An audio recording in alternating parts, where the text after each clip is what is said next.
Moi! Tämä on Hanskajat jääkiekon keskusteluohjelma, jossa pistetään hyvää päälle ja sitten tullaan puhumaan vähän heikommin jääkiekkoasioista. Minun nimeni on Lauri Lehtinen ja tässä vieressäni on aina tyylikäs Solmu Salminen.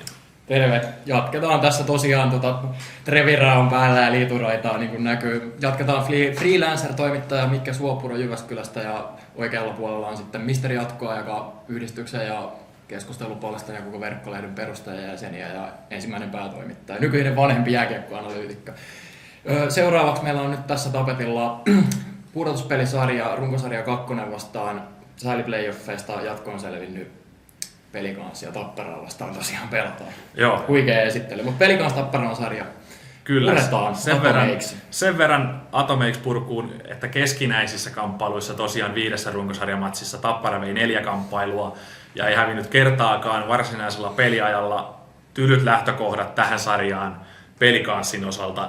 Mitä Pelikans voi tällä hetkellä saada vielä aikaiseksi, jotta Tappara kaatuu? Verrattuna esimerkiksi Kärpät HPK-pari, jota äsken puitiin. Altavastaajana pääsee lähteen, se on tietysti hieno asia. No onko tämä yhtä selvä? Siis tää on selvempi. Tää on selvempi sen suhteen, että Tappara menee tästä selvemmin jatkoon. Se on ensimmäiseksi erotettava. Ja Pelikans on selvempi altavastaaja kuin HPK. Näin niin kuin lähdetään tästä liikkeelle. Ja pelsuja, mihin se nyt niin kuin niiden toive perustuu, niin on siihen, että nuo niukat voitot jatkoajalla, mitkä ne HIFKistä otti, niin ne niin kuin, sieltä ensinnäkin tulee se tunne, koska tunne on näissä karkeloissa vaan se juttu, mikä niin kuin tuo kaiken esiin. Ei se, että jos sitä ei ole, tai sitä ei ole sitä tarvittavaa määrää, niin ei ole mitään. Eli Pelikansin sieltä se homma on tultava, ja toinen on sitten se, että riittääkö niillä jalkanopeus Tapparan myllytyksiä, eli tietyllä tapaa vähän samanlainen tilanne kuin HPK:lla. HPK:lla se luultavasti tulee kyllä riittämään, Pelikansilla ei. Mä oon täysin samaa mieltä, että Pelikanssin mahdollisuudet ovat pienemmät kuin HPK-mahdollisuudet. Mä oon jopa sitä mieltä, että Pelikansilla ei ole mahdollisuuksia tässä sarjassa. HPK, vaikka oli runkosarjan 10. ja Pelikans taas pari sijaa ylempänä, niin HPK on tämänhetkinen ikään kuin sarjasijoitus olisi siellä 4 sarjassa, kun taas Pelikanssi oli juuri sillä paikalla, mihin he kuuluivatkin. Ja kun ajattelee niitä IFK-otteluita, niin joo, kyllä Pelikans ansaitsi jatkopaikkansa, mutta kyllä Pelikanssilla oli kanssa aika paljon tuureja puolellaan siinä ottelussa, että IFK ei sen enempää maaleja saanut. Tappara, Rautakorpi, ei he anna niinku erehdykselle sijaakaan. Ja just toi tunnefiilis, mitä Mikke tuossa ajoi takaa, niin kyllähän siinä voi tavallaan just olla semmoinenkin fiilis, että he on väistänyt 2 kertaa luodi. Ja siis siinä kun 2 jatkoaikapeliä on. Ne jatkoaikapelithän on just semmoinen kaksisuuntainen sopimus tai kaksiteräinen miekka, ihan miten se nyt näkee. Että he on toisaalta ottanut 2 loistavaa voittoa suuresta ja pahasta IFK:sta, joka luo sitä tunnetta. Niin, mutta IFK, joka oli toisaalta erittäin pieni ja kiltti IFK. Niin on, mutta siis niin kuin psykologisesti luo heille itseluottamusta. Ja nimenomaan Pelikansin silmissä, kun pelataan vastaan. Kyllä, mutta he myös joutuivat 2 ottelussa ylikuormittamaan todella raskaasti tärkeimpiä pelaajia, jota on todella vähän. Jere Myllyniemi joutui venyyn torjuntoihin, kuten äsken Matti mainitsi, joka ei niin kuin välttämättä ole mahdollisia Tapparaa vastaan. Hän joutuu pelaamaan äärirajoilla. 41-vuotias Jan Latvala pelasi 31 minuuttia 54 sekuntia keskimäärin näissä 2 ottelussa. Jos tämä jatkuu Tapparaa vastaan, niin Latvala piiputtaa 1,5 pelin jälkeen. Niko Tuhkanen pelasi ihan muutama 10 sekuntia vaille 30 minuuttia. Kuormitus on aivan valtava. Että mitenkä he pystyy tässä Tapparan mankelissa pysyyn joko näistä voitoista niin johtuen tai sitten niin niistä huolimatta. Kun siis tämä pelihän on sitä, että me tiedetään kaikki tuon Tapparan tosiaan se viisikkopuolustus, että se on liikan paras, siitä on ollut Kärpilläkin niin vaikeaa. Kaikilla on, niin kuin, se on ihan linna ja muuri. Niin miten Tapparan 3. ja 4. kentät pelaa Pelikansin 3. ja 4. kenttiä vastaan? Tähän se mun mielestä kulminoituu, kun siellä on tämmöisiä kuin Ritamäki ja Pakkolanvaara ja Koskenkorva ja Tyrväinen, kun heillä tulee vastaan se Tapparan muuri, mikä on siellä Tapparan 3. ja 4. kentillä. Niin näettekö te, että se siis 5-5 vastaan pelissä, niin se Pelikanssin Olympian kenttien peli. Mun mielestä se on semmoinen, mä en tiedä oikein mitä mä uskoisin, siis, että Pelikanssilla on siellä siis esimerkiksi Ritamäki, Paakkolavaara, Pikkarainen. Niin siinä on potentiaalia oikeasti kasvaa, jos Pelikanssilla lähtee hyvän suuntaan viemään hommat. Ja se lähtee näistä kavereista, koska tässä on semmoinen kentällinen, missä on siis totta kai aina kun puhutaan, että missä kentässä Pikkarainen on, tai ylipäätään missä joukkueessa, että siellä on aina se pieni mahdollisuus, mutta tällä kertaa se voi olla positiivinen, että tästä voi tulla Pelikanssa semmoinen veturiketju ihan hyvin. Mä uskon, se on todella hyvin kasvattu ketju ja Paakkolavaara on äärimmäisen hyvä pelaaja. Ja mä uskon, että tuo kentällinen on semmoinen, mikä varmasti pystyy pelaamaan Tapparan alempia ketjua vastaan, tai oikeastaan nämä toivon mukaan ainakin Pelikanssilla, niin sitten syö sitä Tapparan ylempiä. Siis se mitä mä niinku hain siinä on, että siis kun Pelikanssin ykkös- ja kakkoskentät niinku ollaan morkattu Pärssistä ja Niinimäkeä ja Sopanen on ollut loistava, niin he pystyy niinku jotenkin vastaamaan siihen Tapparan niinku kollektiiviseen joukkuepeliin sillä, että se peli pysyy tasaisena ja laukausmäärät pysyy suht tasaisena, mutta tämä 3. ja 4. kentissä tulee sitten, mihin se peli ratkeaa ja pelin se virtaus tulee kääntyä. Mitä mieltä sä oot, Lauri? Tapparan keskialue ja oman puolustuspään pelaaminenhan on miinakenttä. Siellähän ei siis jokaista askelta, joka sä siellä otat ja jokaista luistimen piirtein, kun sä otat, niin sä joudut pikkasen pelkään, että koska mut on pussitettu johonkin, tai koska tulee taklaus, tai koska mä menetän. Ja siis se on todella tiivis alue. Mutta ainoa tapa, millä vastustajat eritoten Haagametsässä, koska Tapparalla on kotietu, niin on pystynyt Tapparaa saamaan hankaluuksiin on pelinopeus. Siitä keskialueesta on päästävä niillä hetkillä, kun Tapparalle tulee niitä minimaalisia virheitä, niin aivan valtavalla nopeudella läpi, ja sitten on saatava kulmapeli, maalennuspeli timanttiseen tikkiin. Se on se ainoa tapa, millä esimerkiksi Saipa tai muutama muu tästä kärkipäästä löytyvä, Saipan on paras esimerkki, on pystynyt pikkasen vähemmälläkin taitomäärällä pistämään Tapparan ihan nippuun ja oikeasti voittaa Haagamettässä. Mutta mä en usko, että Pelikanssista on siihen, sillä pitäisi tulla niistä pienemmistä kentistä ratkaisijoita. Sitten Tyler Redenpahin, Vili Sopasen pitäisi pystyä semmoiselle maagiselle tasolle, millä he ei ole vielä urallansa pelannut.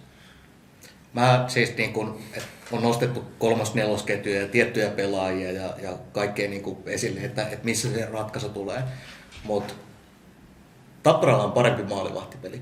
Tappara on parempi joukkue kiekottomana kuin Pelikans kiekottomana. Tappara on parempi joukkue kiekollisena kuin Pelikans kiekollisena. Tapparalla on aivan selvästi parempi valmennus. Tappara on ylivoimatilanteissa edellä. Niin mitä kysymystä tässä nyt oli? Tappara on kaikilla osa-alueilla edellä vastustajassa. Niin oikeastaan me nyt tartuttiin vaan noihin pieniin nyansseihin, millä Pelikanssilla voisi ehkä mahdollisesti olla mahdollisuuksia. Jos lähdetään tuohon Lauri, että missä nyt oli että jos sitä pelinopeutta pitäisi olla, mutta ei sitä tule olemaan, niin sen verran, että oikeastaan siis ne aseet, mitkä Pelikanssilla oli, ne lueteltiin, mutta sitten mitä Matti sanoi nyt, niin ei niistä ole siihen. Älkää olko noin negatiivisia. Jos siellä oikeasti joku Jesse Niinimäki löytää uuden keväänsä ja Sopanen jatkaa tommosella ja Aravirta vetää uuden ylivoimakoostumuksen ja siis montako Jossia sä haluat tuohon lauseeseen? Mä oon käyttänyt kaikki joko, ei ole enää taskuissakaan. Siis ei se, niin no se nyt on fakta, okei, ja siis Pelikanssilla, mutta voisiko Pelikans saada jonkun semmoisen Aravirran luotsaaman semmoisen positiivisen kierteen aikaan, että heillä on kuitenkin yhteinen kokemus siitä joulukuun pitkästä tappioputkesta. Heillä on Aravirta, joka on pelaa, tai siis coachaa viimeistä kautta ja siellä on kaikkien aikojen suomalainen valmentajuura menossa pakettiin. Ja sitten toinen asia, siitä voidaan saada tämmöisiä pieniä juttuja, mutta sitten yksi semmoinen, mikä mulle tulee mieleen, että tästä sarjasta voi tulla todella kuuma. Kattokaapa coacheja. Siellä on Rautakorpi ja Aravirta. Ei ole muuten ihan niitä kaikista kylmäpäisimpiä coacheja, kun pelin jälkeen on annettu vähän viikatetta ja yksi maali hylätty väärin perustein tai sitten siellä on räpätetty jotain. Aivan järkyttäviä suunsoittajia, ne antaa palloa. Mä veikkaan, kuulostaako yhtään semmoiselta. Ja voisiko Aravirta jopa jotenkin saada Rautakorpea tolalta? Tää nyt on aika kosmista. Niin, Aasion sillalta tikkuun. Mä ite lähtisin siitä, että Aravirralla on yhteen voittoon mahdollisuus sillä hänen kokemuksellaan, taikatempuillaan. Viime vuonna Tapparan Tapparan vastustaja puolivälissä oli IFK, jolla oli päävalmentajana muuan Raimo Summanen.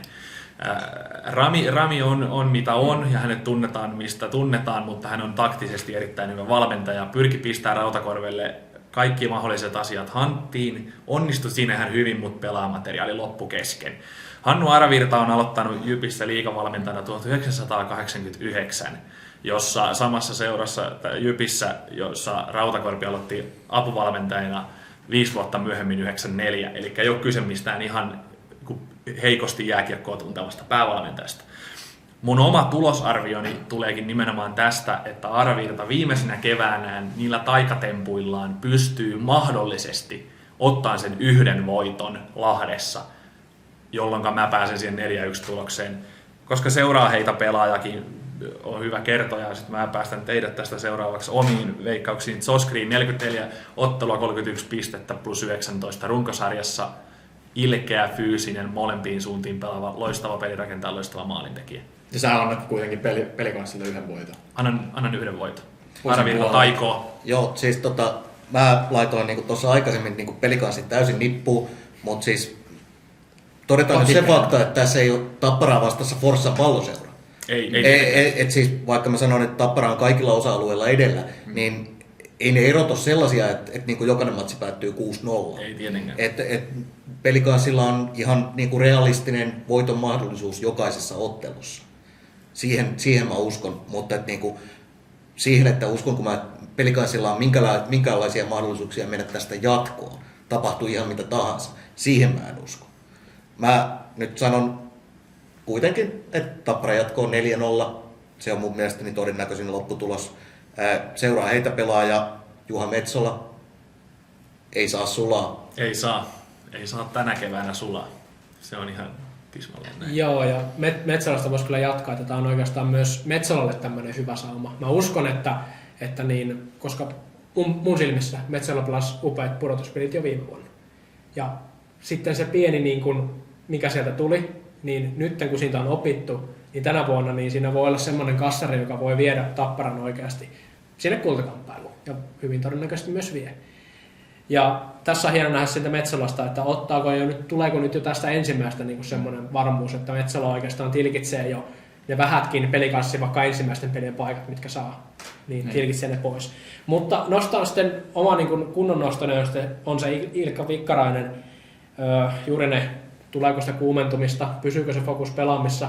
Jos se pysyy, niin minkälaiseen rooliin kasvaakaan. Voi olla oikeasti se pelaaja, joka pystyy ratkomaankin sillä tekemään ratkaisuja, niitä ilkeitä maaleja ja muitakin maaleja. Oikeasti pystyy parhaimmassa tapauksessa niin semmoinen pikkuinen tarina siitä voi tulla, että Pikkarainen voi olla se pelaaja, joka pystyy nostamaan pelikanssin taisteluun siellä. Mihin se sun mielestä riittää noin konkreettisina numeroina? 4-1. 4-1. Tapparalle. Että ei se pitkälle riitä. Kauhean positiivisia. No, niin saako taas viimeisenä? Okei, ei se väliä. Ei, mä heitän, niin tietysti. Joo. Siis mä heitän taas ihan dumaamalla sen 4-0, ei riitä. Seuraa heitä, jos pelaaja sanotaan, niin mä sanon, että Nick Balen Tapparan ykköspyssyviivalla tällä hetkellä todella komea kevätkausi. Ja hän on syvästi katolilainen kaveri, siis uskonnollinen. Hänellä on siis mailassa Raamatun värssyjä ja jokaisen maalin jälkeen tulee joku uskonnollinen juttu. Ja tämän uskonnollisuuden lisäksi on vielä niin kuin aivan äärimmäisen kuumamerinen pelaaja. Niiden lukuisten laukausten jälkeen, joka päätyy kuitenkin sinne maalivahdin räpylään, niin aivan järkyttävä semmoinen show päälle ja semmoinen, niin kuin, että joku jalkapalloilija missaisi jonkun pilkun. Tämmöistä tulee. Siis kannattaa seurata ja siis äärimmäisen ratkaiseva pelaa Tapparan ylivoimalla. Mutta haluan myös heittää Hannu Aravirran medialausunnot. Pääpystys. Koko ilta tulee ihan oikeasti. Juuri näin. Somessakin voidaan jatkaa hanskaa, että keskustelua vielä tästäkin sarjasta. Eikä vaan voida, vaan jatketaan. Jatketaan.